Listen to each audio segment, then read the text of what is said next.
Hi there. Hope that you have been having a nice morning and an exciting day.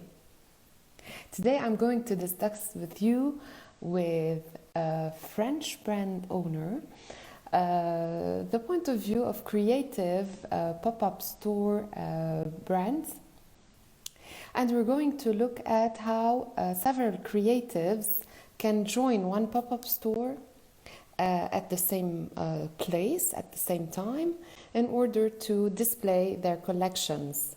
This interview is going to be taking place here for around 30 minutes with the pop-up store's owner, Mrs. Stella Aumont, and we're going to do the interview in French. Donc, on se connecte.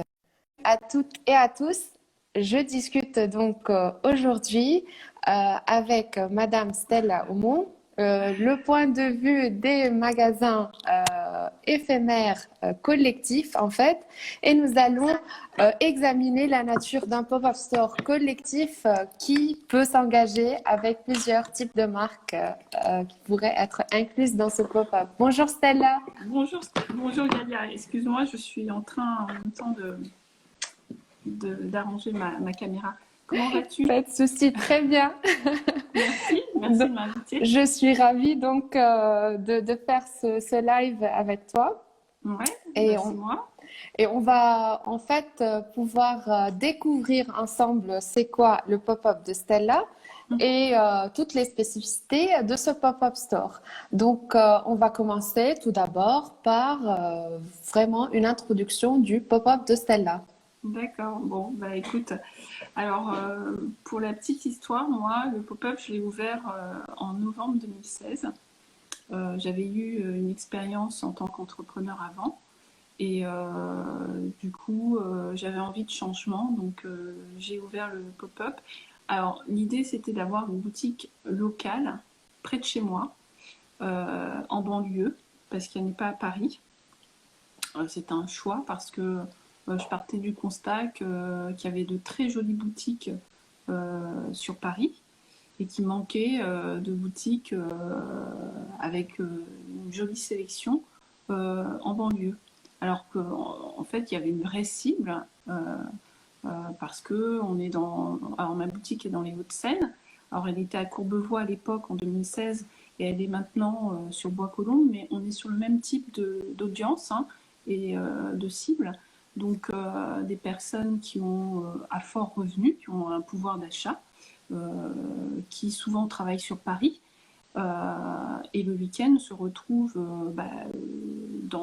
chez eux, en banlieue, et souhaitent aussi faire leurs achats en local et n'ont plus le temps parce que ils sont parents, ils n'ont plus le temps d'aller sur Paris pour flâner et faire leur shopping.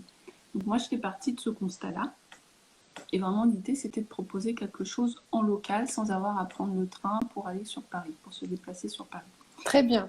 Pourtant, tu marques sur la page que la boutique est une slow boutique pour les amoureux du féminin. Donc, c'est quoi cette slow boutique? Oui. Alors, en fait, au départ, moi, ma stratégie commerciale, elle a beaucoup évolué. Quand j'ai ouvert ma boutique en 2016, l'idée, c'était de proposer dans un endroit des marques confidentielles et avoir une sélection comme ça cyclique qui allait changer. Donc, d'où le nom pop-up, parce qu'il y avait ce côté éphémère du fait que ma sélection allait changer régulièrement. Donc j'ai commencé comme ça. Donc au départ, les marques qui étaient au pop-up, c'était des marques essentiellement que je sélectionnais à Maison et Objets, qui est un salon reconnu, un salon international qui a lieu 2 fois par an en région parisienne. Et donc je me rendais donc à ce salon pour sélectionner mes marques. Et au fur et à mesure donc, de l'évolution du pop-up, j'ai un petit peu changé mon fusil d'épaule. J'ai appris à connaître les créateurs locaux et aujourd'hui je propose une sélection qui est beaucoup plus artisanale Alors avant, c'était une sélection industrielle mais responsable parce que les marques avaient des process de fabrication qui étaient hyper carrés. C'était souvent des marques nordiques qui ont un train d'avance par rapport à tout ce qui est éco-responsabilité, par rapport à nous, je trouve.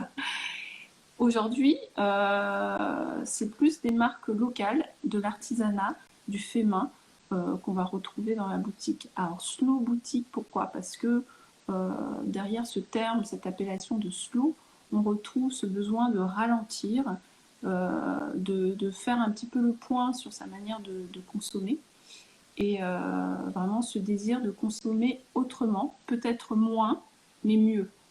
D'accord. D'où ce Donc, on est terme de sur slow. un produit plus qualitatif. C'est ça, on est sur de l'artisanat, un produit plus qualitatif qui a aussi un coût parce que c'est généralement fabriqué en France. Mais effectivement, on est sur de la qualité. Et c'est vraiment ça. Donc, comment tu fais appel à des créateurs pour remplir la boutique? Alors aujourd'hui, j'ai beaucoup de chance parce que en fait, j'ai un vivier de créatrices locales parce que maintenant, je commence à être un petit peu implantée. Donc les créatrices, alors je dis créatrices parce que c'est beaucoup de femmes en fait. Je C'est crois que vrai. j'ai pas d'hommes en fait créateurs à la boutique. Donc généralement, c'est elles qui viennent à moi Mhm. parce qu'elles ont entendu parler de moi, parce qu'en local, je suis plutôt active sur ma commune et les communes alentours, ou c'est moi qui vais les chercher sur notamment Instagram. Donc, je suis D'accord. très active sur Instagram et c'est cet outil qui me permet de faire de la veille et de découvrir de nouvelles marques, de jeunes marques et leur proposer donc d'intégrer ma sélection. Tu as parlé tout à l'heure de la cyclicité, du cycle de vie de la marque qui pourrait rester dans la boutique. Est-ce qu'on parle d'une saison régulière de 6 mois, 3 mois, ou ça dépend de la marque? En fait, ça dépend vraiment, il n'y a pas de règle. Ça dépend de la marque, ça dépend du produit. Vous pouvez avoir une marque en boutique avec différents produits et finalement, il n'y a qu'un type de produit qui fonctionne, pas les autres.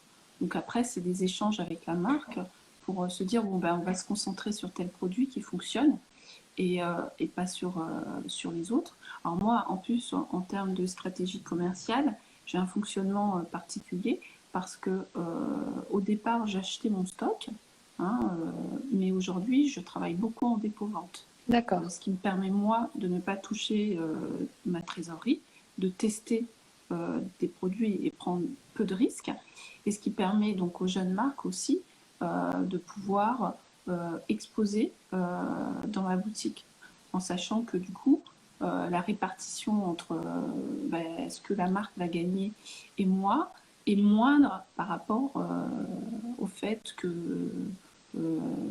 si j'achetais le stock en direct, du coup, je margerais plus. Donc, c'est un peu la contrepartie du fait que je prenne moins de risques. Et c'est vraiment une volonté de ma part. Parce qu'en fait, on est sur un territoire où on ne sait jamais vraiment ce qui va fonctionner, ce qui va plaire ou pas plaire. On est sur un territoire aussi où, comme j'ai dit, les gens travaillent sur Paris. mm. Donc en semaine, ne sont pas forcément là. Donc on a toujours le risque De ne pas de pas faire avoir assez. rouler. C'est ça, de ne pas écouler son stock. On a aussi beaucoup d'événements extérieurs qui viennent nous paralyser. On l'a vu là, avec le confinement et la fermeture des boutiques. On l'a vu avec les gilets jaunes, les grèves, etc. Donc du coup, le commerce de proximité, c'est une activité qui est très cyclique et on a du mal aujourd'hui à faire des prévisions. Mm. Donc moi, C'est c'est vrai. une manière pour moi de fonctionner qui me permet de rester sereine, d'avoir, de pouvoir sélectionner des marques avec lesquelles j'ai envie de travailler. Et quand, alors c'est rare, mais quand ça se passe mal avec une marque, par exemple, avoir l'opportunité de lui dire, bon, écoute, reprends ton stock, vaut mieux qu'on arrête là. Et puis voilà. Et puis retourner dans ce processus d'aller à la découverte des marques. J'ai plus cette pression d'écoulement de stock. Du D'accord. coup, je garde ma créativité présente parce que j'adore ça, aller dénicher des marques Quand tu déniches ces marques, est-ce que tu penses à un thème précis? Donc d'aller chercher des marques qui se ressemblent, que tu pourras mettre ensemble sous un thème précis, par exemple le bois, une couleur, une tendance, ou c'est vraiment un choix de marque qui arrive à un moment donné et qui se Ouais. font là dans la Bah, en boutique. fait, alors j'ai envie de dire c'est spontané, mais en réalité, je me rends compte qu'il y a quand même un fil conducteur parce que Hmm, forcément c'est subjectif parce que c'est des marques que j'aime. Donc du coup, les marques entre elles s'harmonisent parfaitement euh, d'accord. et créent une ambiance du coup très jolie. Ce matin, par exemple, je recevais Tazim de la marque Kuja, qui est une marque en fait française, mais de produits fabriqués au Rwanda. Euh, et du coup, quand elle est arrivée dans la boutique, elle m'a dit waouh, ta boutique est jolie. Et c'est vrai que j'essaye de créer vraiment une ambiance, même si il y a des produits très différents. Mais ce fil conducteur, c'est justement la sélection pointue, Hmm. des petites marques sympas. Euh, vraiment, je me fais plaisir à ce niveau-là. Et j'essaye de faire plaisir à ma cible, qui est à 99,9% féminine et qui est aussi, du coup, cette cible est amatrice de belles choses. Hmm. Donc, est-ce qu'on propose à ces consommateurs, à la consommatrice, par exemple, à travers les sélections, des collections exposées qui sont en édition limitée? Est-ce que tu parles avec ces créateurs pour développer des produits qui sont spécifiques pour ta boutique? Alors oui, ça m'arrive. Là, par exemple, pour la fête des mères, je travaille avec une couturière pour faire des t-shirts brodés avec des messages sympas, personnalisés. Je travaille aussi avec euh, une personne qui fabrique des savons végétaux et du coup qui va faire des savons végétaux brandés, par exemple Maman Chérie, tu vois. Donc oui, j'aime bien ce côté de personnalisation où je vais proposer moi-même à la marque ou à la créatrice de faire des produits spécifiques pour ma boutique et du coup pour plaire aussi à ma cible, à mon audience. Donc la fête des mères est un bon exemple. Ouais. D'accord, c'est bien. Donc, ça nous amène en fait à la question de communication. Tu es très active sur les réseaux sociaux, mais est-ce que tu proposes des événements ou des activités sur place pour animer de temps en temps ou voire tout le temps la boutique? Donc, en plus de la communication à travers les réseaux sociaux, quel type de communication tu pourras favoriser pour communiquer ton pop-up store? Alors, il y a plusieurs choses. J'ai une newsletter que j'envoie à ma communauté. Et Mhm. généralement, ça marche bien. Les newsletters, c'est des bonnes façons de faire une piqûre de rappel. Parce que, effectivement, moi, je suis une boutique plaisir. Je suis pas, c'est pas un commerce de bouche ou un produit de nécessité. On est sur du plaisir. Donc les gens peuvent vite oublier hein, que j'existe. Donc quand j'ai le temps, parce que je fais plusieurs activités, donc c'est jamais évident, mais j'essaye de toujours faire de temps en temps une petite newsletter qui plaît beaucoup parce que j'ai des retours, les personnes viennent en boutique.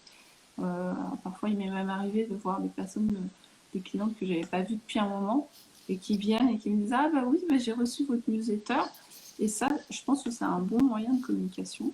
Mm. Après il y a la communication locale aussi dans les groupes Mm. sur Facebook par exemple. Bon ça reste les réseaux sociaux mais si vous voulez c'est vraiment des groupes il y a des groupes par commune. Par Mm. exemple des mamans de Bois-Colombes, etc. Donc il m'arrive de temps en temps de communiquer par ce biais-là. Après, c'est aussi beaucoup le bouche à oreille et puis le passage, parce qu'on a vraiment beaucoup travaillé. Alors, il faut savoir que je ne suis pas toute seule. Hein. La boutique, je la tiens avec Emma, qui est créatrice de bijoux, et donc elle fait des permanences avec moi, ce D'accord. qui me permet de me dégager du temps pour mes autres activités. Et du coup, ça nous permet aussi d'échanger pas mal sur ce qui fonctionne, ce qu'on devrait mettre en place. On fait des événements, on fait des ateliers créatifs. Mhm. Alors là, pour l'instant, qui sont en stand-by, du fait de cette obligation de distance Les sociale, que rassemblements. j'appellerais plus distance physique. J'aime pas ce terme de distance sociale, je trouve que c'est un peu dur. Et du coup, pour l'instant, les ateliers sont en stand-by, mais effectivement, je travaille avec, par exemple, Julie Adore, qui est qui est une créatrice qui fait du doodling. Donc, on fait des ateliers ensemble. Je fais des ateliers floraux, etc. Je reçois aussi, parce que j'anime un réseau de mamans entrepreneurs locales, Mhm. je reçois lors de cafés rencontres ces mamans entrepreneurs. On fait aussi des mini ateliers de formation. Le dernier en date était sur LinkedIn. Comment trouver de la visibilité via LinkedIn. Elles sont toutes entrepreneurs, donc c'est c'est un vrai sujet pour elles. Donc voilà, moi je suis ce qu'on appelle une slasheuse. Hein. J'aime beaucoup l'entrepreneuriat, j'aime beaucoup les gens aussi, donc j'aime la rencontre. Et pour moi, voilà, cette boutique, c'est pas uniquement une boutique, c'est aussi un lieu de vie. Et un lieu d'échange. Voilà, complètement. En termes de collection, en fait, de produits, de sélection, tous ces événements et ces ateliers, l'échange qui se fait dans cette boutique, est-ce qu'il va aussi vous aider, toi et Emma, à repenser les collections, l'offre du pop-up tout ce qui va être fait en fait dans ce pop-up? Oui, en permanence, on a des demandes. Là, par exemple, moi, j'étais pas du tout partie sur le fait de vendre des masques. Mm. C'était pas quelque chose qui m'intéressait, mais j'ai des clientes qui m'ont demandé des jolis masques. Donc du coup, là, je me suis mis en contact avec des marques pour revendre des masques. Alors c'est clairement, enfin, je pense qu'il faut écouter aussi sa clientèle et ses besoins, ses attentes, et puis y répondre si on reste toujours vraiment dans sa philosophie et dans sa vision. Alors, bien entendu, si je vends des masques, du coup, je vais essayer de trouver des marques qui fabriquent de Local manière voilà, locale, et artisanale, responsable. voilà, et responsable des masques qui soient aussi esthétiques et jolis, parce que du coup, dans ma boutique, j'essaye de mettre en vente que des choses qui sont jolies. Donc voilà, il faut que ça corresponde à mon cahier des charges, qui est relativement basique, mais ça permet justement, ce dont on parlait tout à l'heure, d'avoir une harmonie et pas se dire ah bah tiens, il y a ça et ça, mais ça va pas du tout ensemble. Non, en réalité, ce fil conducteur, ça va être cette recherche à la fois d'esthétisme et aussi ce côté utile et agréable, quoi. D'accord. Est-ce que vous accepteriez à un moment donné des marques qui ne sont pas françaises, mais qui sont éco-responsables ou qui Oui, travaillent complètement. En fait, je suis pas du tout fermée. J'ai d'ailleurs commencé par ce type de marque, hein, parce qu'il y avait beaucoup de marques nordiques.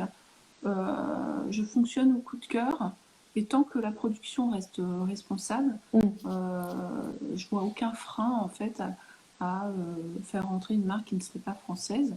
Même si c'est vrai que c'est plus facile pour moi d'avoir des petites marques françaises ou même des créatrices locales qui habitent à 2-3 km de la boutique. Elles viennent, on échange. Tout à l'heure, là, j'ai rendez-vous avec l'une d'entre elles qui s'appelle Kelly the Kid. Voilà, on va faire le point, elle va reprendre du stock, me ramener du stock d'accessoires qui fonctionnent bien. Voilà, c'est des échanges. Le fait de passer par des marques étrangères, tu as la barrière, en fait, tu n'as pas la rencontre, en fait. Oui, Tu vois. Donc, et c'est ça qui est dommage un petit peu. Et moi, j'aime bien ça, le fait de pouvoir rencontrer. Bon, après, je te dis ça, mais même sur des marques françaises, quand elles habitent l'autre bout loin. Oui, c'est voilà, vrai. de la France, je ne les vois pas forcément. Mais il m'arrive de pouvoir échanger sur Instagram beaucoup en message privé avec les marques et les créatrices. Donc, D'accord. le lien est très important. Là maintenant, tu as déjà une expérience très importante en termes de ce qui fonctionne, ce qui ne fonctionne pas, ce que tu devrais mettre en boutique. Quel conseil tu pourras donc donner à une marque qui pense faire l'expérience à travers un pop-up store, avec un pop-up collectif comme le tien ou d'autres pop-up stores? Alors, il y a différents types. Alors, moi, mon pop-up store, il est un peu spécial. Parce que moi, en fait, je suis une boutique permanente, entre guillemets. Parce qu'en fait, mon bail est un bail précaire. Donc, je suis virable, entre guillemets, à tout moment. Euh, mais ça reste une boutique permanente. Après, pour les marques qui n'ont pas de boutique physique permanente, je trouve que c'est pas mal, effectivement, de faire des pop-up stores de temps en temps et de bien les choisir.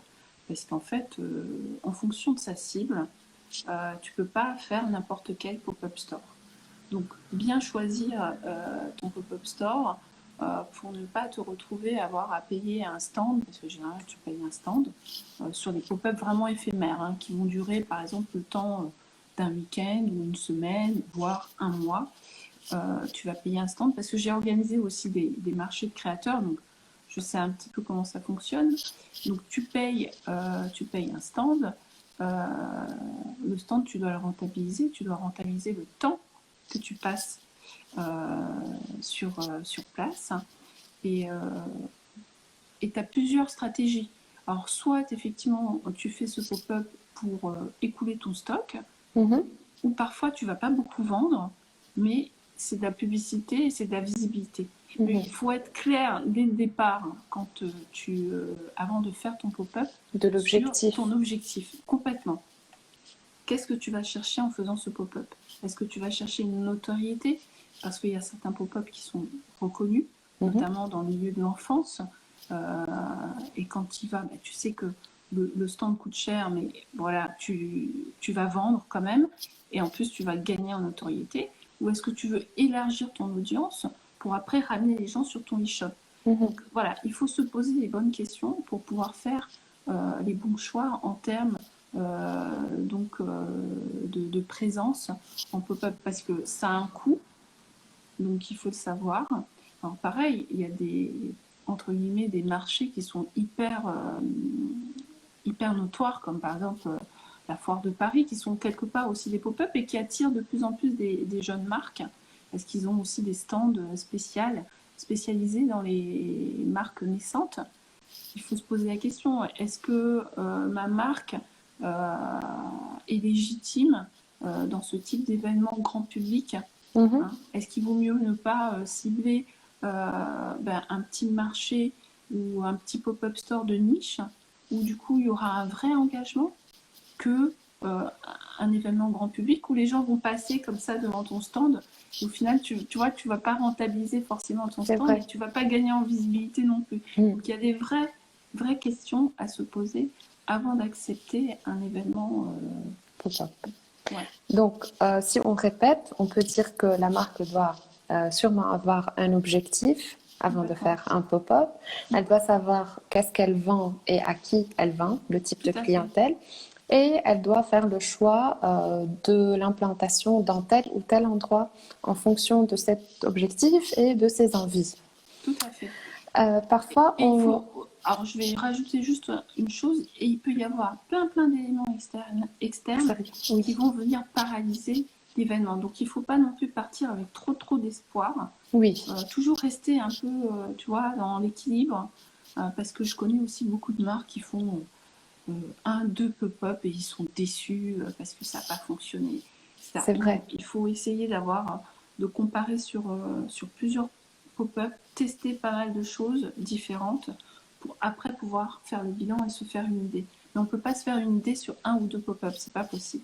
Les petites marques, les marques créateurs aussi ont moins d'expérience en termes de la construction de l'image de marque qui pourra aussi être un facteur paralysant en termes de pop-up s'il n'y a pas une identité claire en fait. Ouais, On voit dans le cas de ton pop-up store que l'identité visuelle est très claire et qui est répétée partout. Donc, quel conseil tu pourras donner aux marques? bah, effectivement, il faut que la marque soit reconnaissable, hein. Il faut qu'elle soit distinctive, qu'on on puisse connaître l'histoire de la marque. Il faut qu'on puisse connaître qui sont les fondateurs de la marque. Pour moi, aujourd'hui, en termes de marketing, euh, tu peux pas arriver comme ça et balancer ton produit et penser que bah, tout le monde va se l'arracher. Euh, il faut, il faut que les gens sachent qui tu es. il faut un peu se dévoiler. Mm. Moi, j'aime bien connaître qui sont les fondateurs d'une marque, j'adore ça, leur histoire, leur reconversion professionnelle, pourquoi ils en sont arrivés là.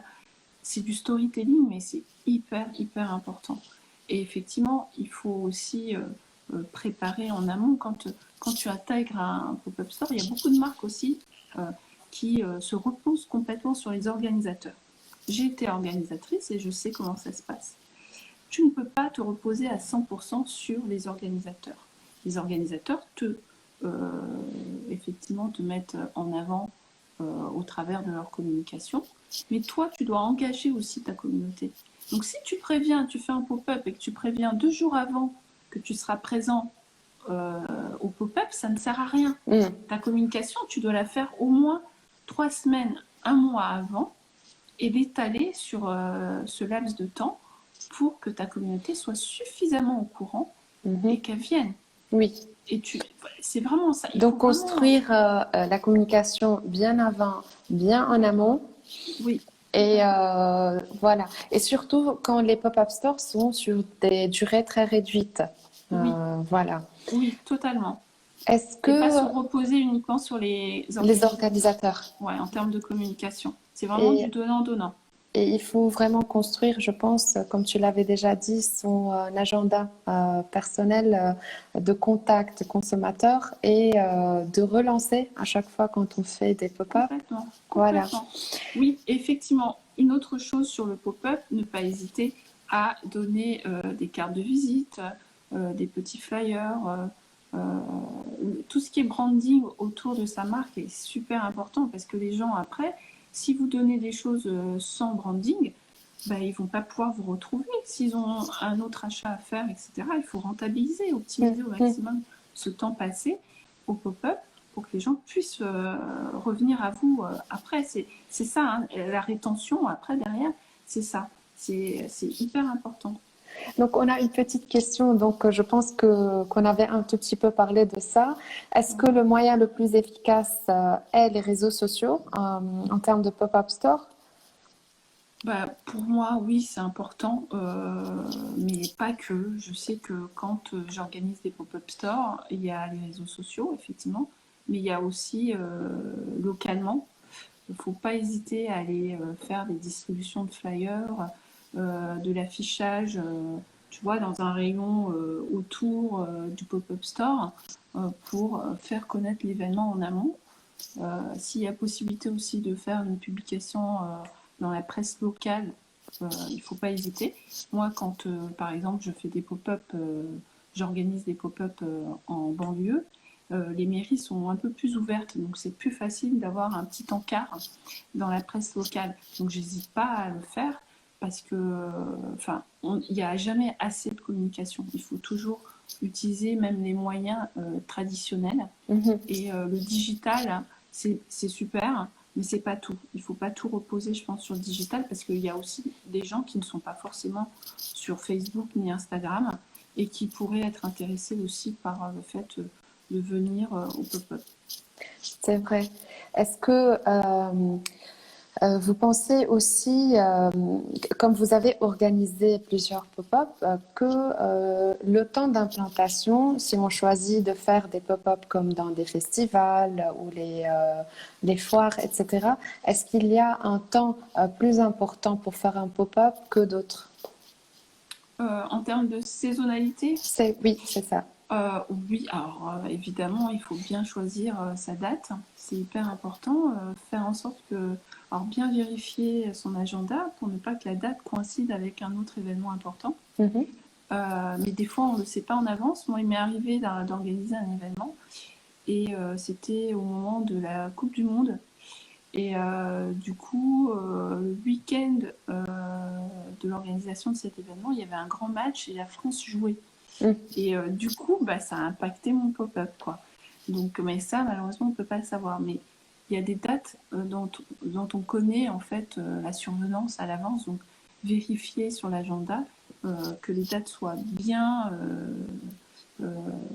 exemptes d'événements qui pourraient polluer votre propre événement. Et puis, il y a des dates phares. Hein, ça va être notamment avant Noël, sur la période de novembre. Je dirais même novembre plus que décembre. Parce qu'en fait, ce qui va se passer en décembre, c'est qu'il y aura tellement de pop-up que le vôtre sera noyé. Alors que si vous décalez un petit peu sur à partir de mi-novembre jusqu'à fin novembre, il n'y a pas encore beaucoup de dates. Et du coup, vous serez moins en concurrence avec d'autres pop-up. Donc ça, c'est des petites choses aussi, des petites astuces qu'il faut connaître.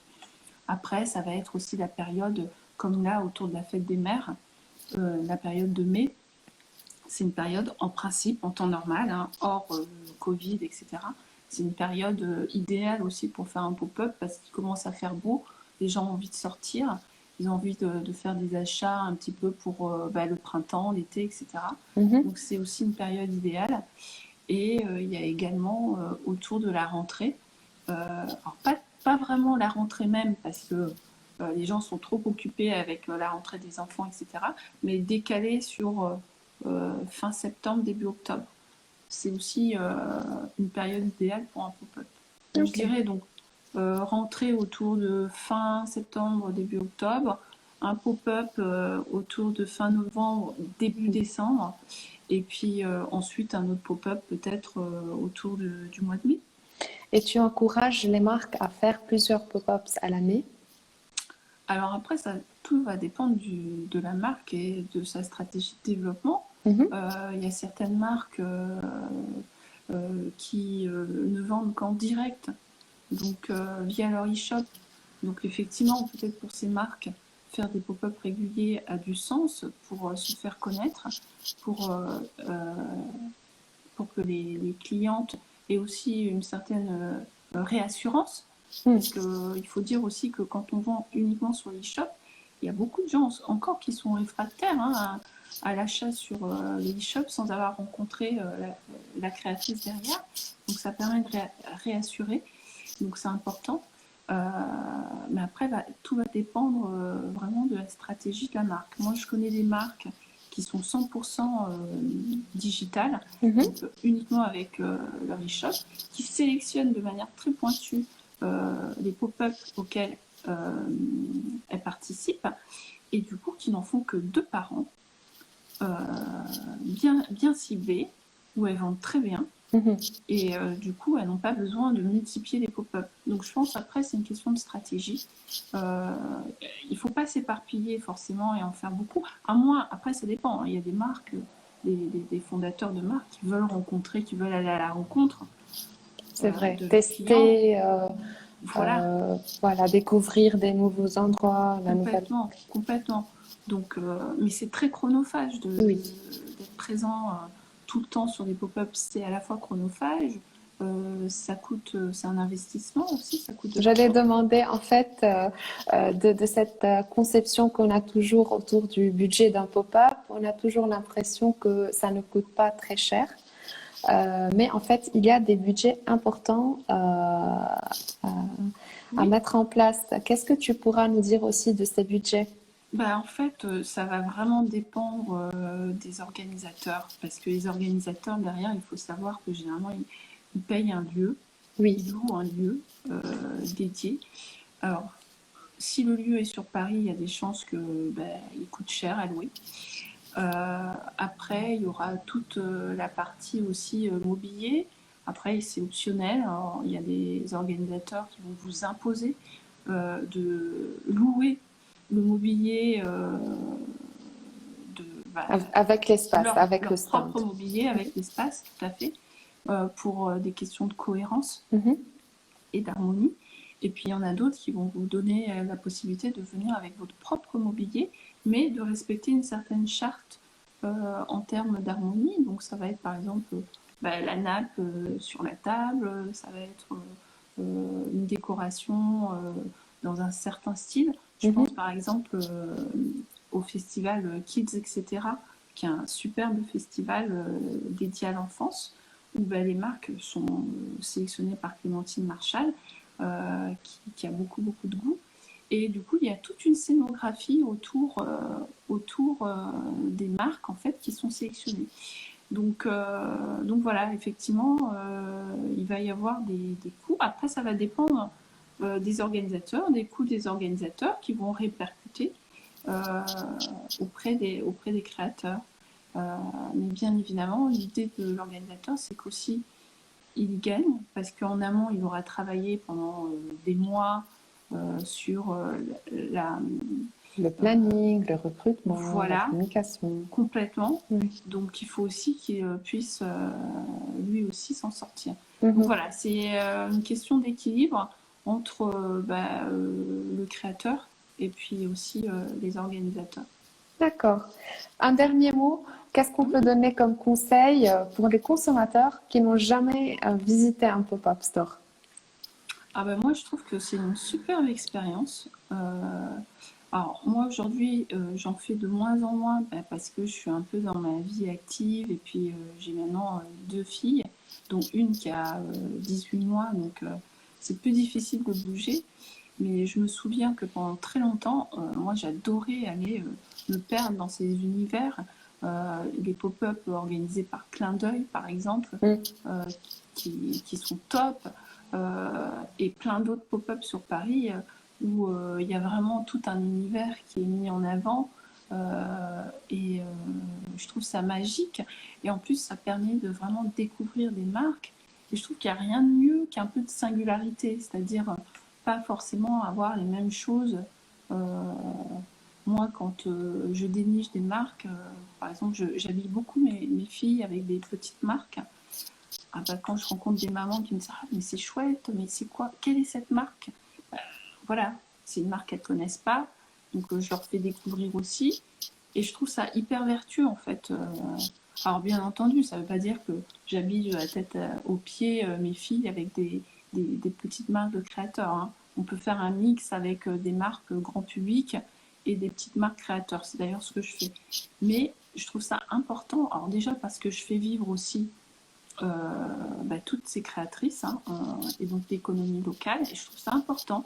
Mhm. En plus, j'ai aussi ce rôle en tant que gérante de boutique qui promeut le fait main. Je trouve ça important, tu vois, aussi Oui, de pouvoir moi aussi consommer ce type de produit.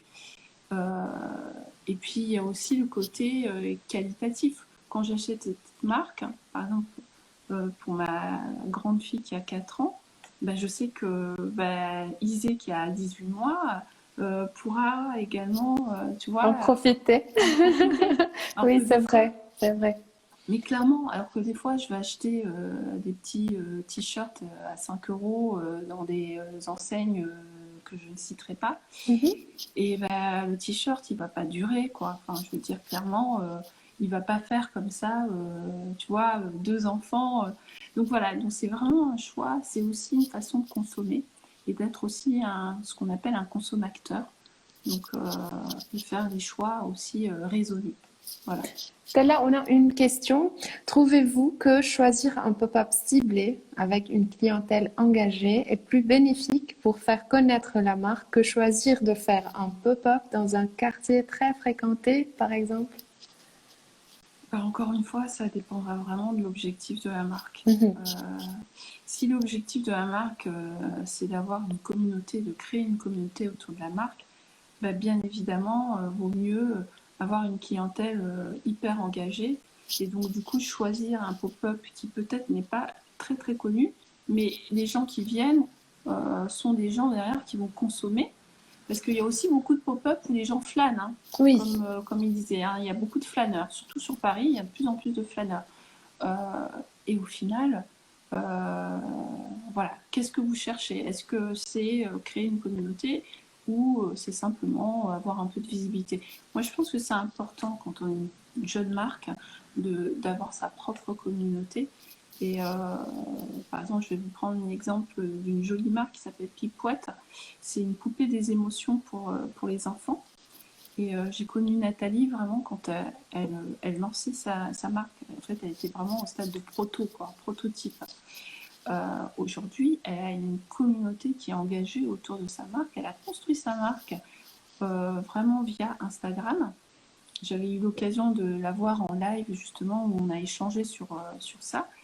Et son idée à elle, c'est pas forcément de plaire à tout le monde, non, c'est d'avoir un produit qui réponde à une cible donc des enfants qui ont du mal à gérer leurs émotions, Mhm.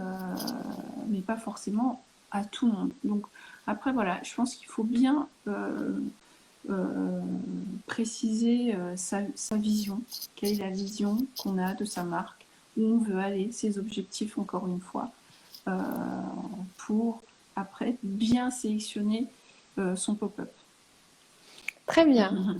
Merci Stella. Est-ce que vous pensez qu'il y a des idées qu'on n'a pas discutées ou est-ce qu'on a fait le tour avec toutes ces questions? Je pense qu'on a bien fait le tour, Galia. Merci beaucoup, c'était très enrichissant. Et Merci. merci encore une fois pour ces idées et ces interventions. Je pense que ça va donner plein de pistes pour les jeunes créateurs. On vous dit là merci. Oui, et merci à tous ceux qui étaient présents. Merci. Merci Et beaucoup et merci pour bonne journée. l'invitation. C'est un plaisir. Au revoir. Au revoir. Au revoir.